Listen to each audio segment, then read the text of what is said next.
আসসালামু আলাইকুম। সবাই কেমন আছেন? আশা করি সবাই ভালো আছেন। আমি আজকে আপনাদের দেখাবো যে আসলে আমাদের ট্রান্সমিটার সিস্টেমে কেন হাই ভোল্টেজ করাটা বেশি জরুরি। Why we are going to increase our voltage so that we can get some profit. আমাদের যেহেতু কাজটা হবে advantage of high transmission voltage নিয়ে, তো আমরা লিখে নিই।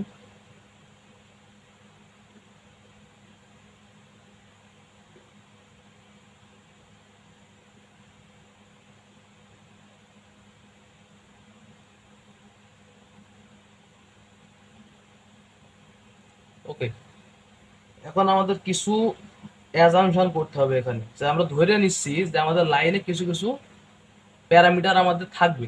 সেই প্যারামিটারগুলো ছাড়া আমাদের লাইন কিন্তু ডেভেলপ করা সম্ভব না। তাহলে আমরা এখানে ধরে নিই সেই প্যারামিটারগুলো কি কি, যে আমাদের লাইনের ভিতর দিয়ে কিন্তু একটা পাওয়ার সাপ্লাই হবে, ট্রান্সমিটেড পাওয়ার।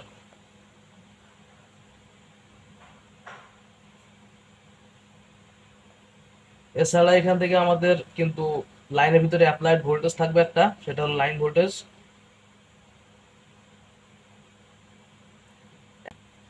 কস্টটা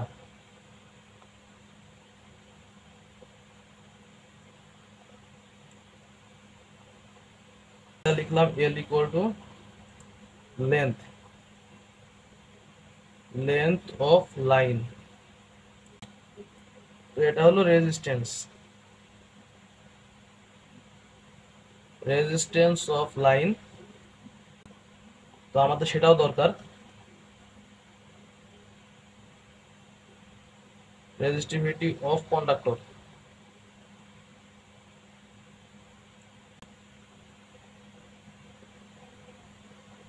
আমাদের প্রথম যেটা ক্যালকুলেট করতে হবে সেটা হলো load current. Load current I is equal কি, আমরা জানি পি ওভার, যেহেতু থ্রি ফেজ লাইন তার মানে root three line voltage into cos theta. Okay, আর আমরা ছোট ক্লাস থেকে আমরা শিখে আসছি যে resistance R is equal rho L over A. এখন আমাদের দেখতে হবে লাইনের ভিতর দিয়ে টোটাল পাওয়ার লসটা কত হয়। তো power loss W is equal I square R. এখানে আমাদের আই আছে আর আছে, সেখান থেকে আমরা সূত্রটা ডেভেলপ করলাম আই স্কোয়ার আর। যেহেতু থ্রি ফেজ লাইন, তাহলে আমাদের 3 দিয়ে গুণ হবে এটা। তাহলে আমরা এখানে রাখি 3 প্যারামিটার আই স্কোয়ার। এখানে আই এর ভ্যালু কত, P over root three V L cos theta, এটাকে স্কোয়ার। আর এর সাথে আমাদের প্রয়োজন কি, R. R means rho L over A into rho L over A. এখানে একটু খেয়াল রাখতে হবে, পি এবং রো দেখতে একই রকম, সুতরাং এই দুটোকে ভুল বুঝলে হবে না। তো এখান থেকে ক্যালকুলেট করার পরে আমাদের যেটা আসে সেটা হলো P square rho L over V square cos square theta A. এখানে রুট থ্রি কে স্কোয়ার করলে এখানে হয় থ্রি, এই থ্রি কেটে যায়, কাটার পরে আর যা থাকে এগুলোই, এটা স্কোয়ার হয়ে গেল পি স্কোয়ার, আর নিচেই লাইন ভোল্টেজের স্কোয়ার কস থেটা স্কোয়ার। আর যেহেতু এগুলো মাল্টিপ্লিকেশন আকারে ছিল, মাল্টিপ্লিকেশন হয়ে গেল এখানে। তো আমাদের কাজ কিন্তু মোটামুটি এক প্রকার আসছে। এখান থেকে আমাদের এ এর ভ্যালুটা বের করতে হবে, যে আমরা কেন আমরা আসলে হাই ভোল্টেজে ট্রান্সমিট করব ভোল্টেজটা, তার একটা কারণ হলো আমাদের এরিয়াটা কমে যায়। এখন আমরা দেখি তাহলে এরিয়াটা কমে কিনা। তো এর জন্য আমাদের এরিয়াটাকে আমাদের বের করতে হবে, দেখতে হবে যে এরিয়াটা কিসের সাথে সম্পর্কিত। তো এখান থেকে আমরা যদি এরিয়াটা বের করতে চাই, তাহলে জাস্ট এরিয়াটাই পাশে সরে আসলো। তাহলে আসবে কি, P square rho L over V L square cos square theta W.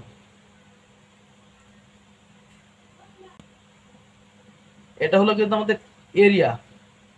এখন দেখো, টোটাল আমাদের যে এরিয়াটা দরকার, থ্রি ফেজ লাইনে কিন্তু এরকম তিনটা লাইন যায়, এক একটা পোল থেকে হবে কিন্তু তিনটা লাইন যায়। ওকে, তো আমরা একটা লাইনের ক্ষেত্রে আমরা এ পেয়েছি, 3টে লাইনের ক্ষেত্রে কিন্তু আমাদের এ দরকার। তাহলে এই ক্ষেত্রে আমাদের টোটাল ভলিউম আমরা যেটা পাচ্ছি,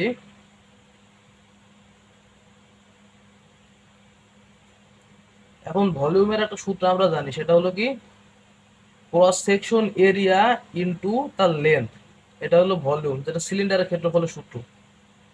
এখন ক্ষেত্রফলে তো আমরা দেখছিলাম যে পাই আর স্কোয়ার এইচ। এখন এখানে পাই আর স্কোয়ার এই ভ্যালুটা এ এর ভিতরে রয়েছে, কারণ পাই আর স্কোয়ারও কিন্তু ক্রস সেকশনাল এরিয়া। তো এর সাথে আমাদের যেহেতু 3টা লাইন, তাহলে আমাদের 3 গুণ হয়ে যাবে এখানে। তো আমরা ভ্যালুগুলো ইনপুট করি, এখানে ইনপুট করলে আমরা যেটা পাই সেটা হলো 3। এখানে এ এর ভ্যালু কত, P square rho L over V L square cos square theta W.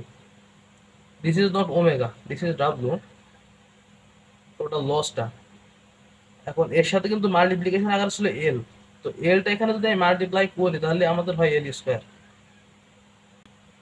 তো আমরা এখান থেকে কি বুঝতে পারছি, এখানে আমরা দেখছি সবই ফিক্স, ভ্যারিয়েবল কিন্তু শুধুমাত্র একটা। যদি টোটাল ভলিউম আমরা আর একটু দেখি,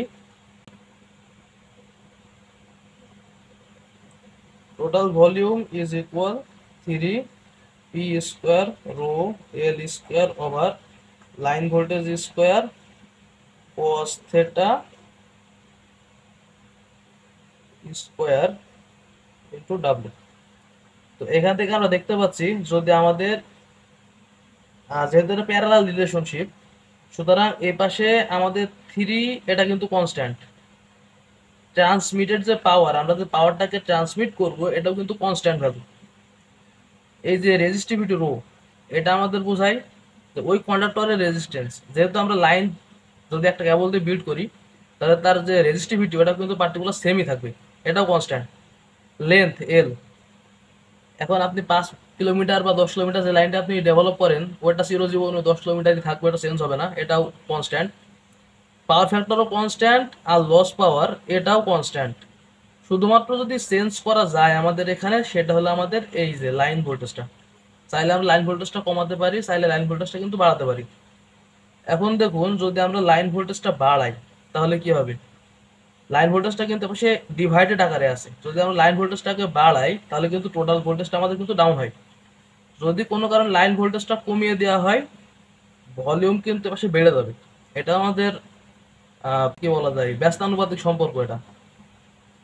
সুতরাং এখানে লেখা যায় যে everything is constant, everything is constant hair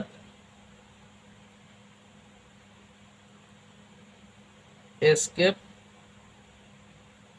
voltage. So we can say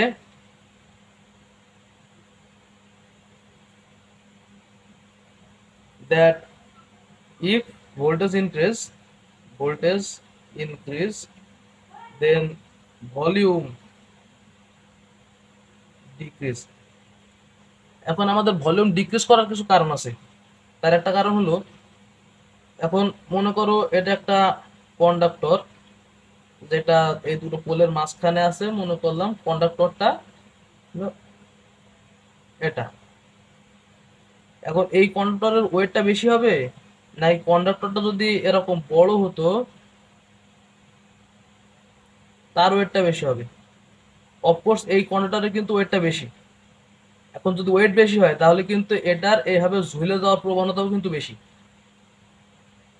একই সাথে যখন এটার বাতাস প্রবাহিত হয় ঝড়ের সময় বা বিভিন্ন সময়, এটা কিন্তু দোলাদুলিও করে বেশি। আর যত কন্ডাক্টরের ওয়েট কম, তত সেটার এই ঝুলে যাওয়ার প্রবণতা, এটাকে বলা হয় স্যাগিং, তত স্যাগিং কম, তত কিন্তু এই লাইন মানে ছিঁড়ে যাবে না বা কোনো দুর্ঘটনার শিকার হবে না, এই সম্ভাবনা কিন্তু কমে যায়। সুতরাং আমাদের এটা চিন্তা করতে হবে যেন কন্ট্রোলের এরিয়াটা আমরা কমায় ফেলতে পারি। এরিয়া কমায় ফেললে আরো একটা সুবিধা আছে, সেটা হলো কি আমাদের ম্যাটেরিয়াল কিন্তু কম দরকার। তোমাদের এই মোটা লাইনটা, এখানে তোমার যদি 100 কেজি সাপোজ কপার থাকে, এই সিকোয়েন্স লাইনটা বিল্ড করতে মনে করো তোমাদের 30 কেজি কপারের দরকার। সুতরাং এটা কিন্তু আমাদের লাইনের প্রাইসটাকে অনেক কমিয়ে দেয়, যেটা ইকোনমিক্যালি অনেক হেল্পফুল। সুতরাং আমাদের আমরা বাড়াই, তাহলে ট্রান্সমিশন লাইনে আমরা অনেকটা সুবিধা পাই। এটাই হলো advantage of high transmission voltage. আশা করি তোমরা আমার ভিডিও থেকে সবকিছু বুঝতে পারছো যেটা আমি বলতে চেয়েছি। আর এই ব্যাপারটাই ঘটে থাকে এখানে মূলত। তো এই ধরনের আরো ইন্টারেস্টিং ভিডিও পেতে চ্যানেলটা সাবস্ক্রাইব করো, আর সাইডে থাকা বেল আইকনটা ক্লিক করে দাও যাতে এই ধরনের ভিডিও সবার আগে তুমি পেতে পারো। আর যে কোনো ধরনের প্রশ্ন থাকলেই আমাকে নক করতে পারো ইমেইলে অথবা ফেসবুকে, লিংক ডেসক্রিপশন বক্সে দেওয়া থাকবে। সবাইকে ধন্যবাদ। আসসালামু আলাইকুম।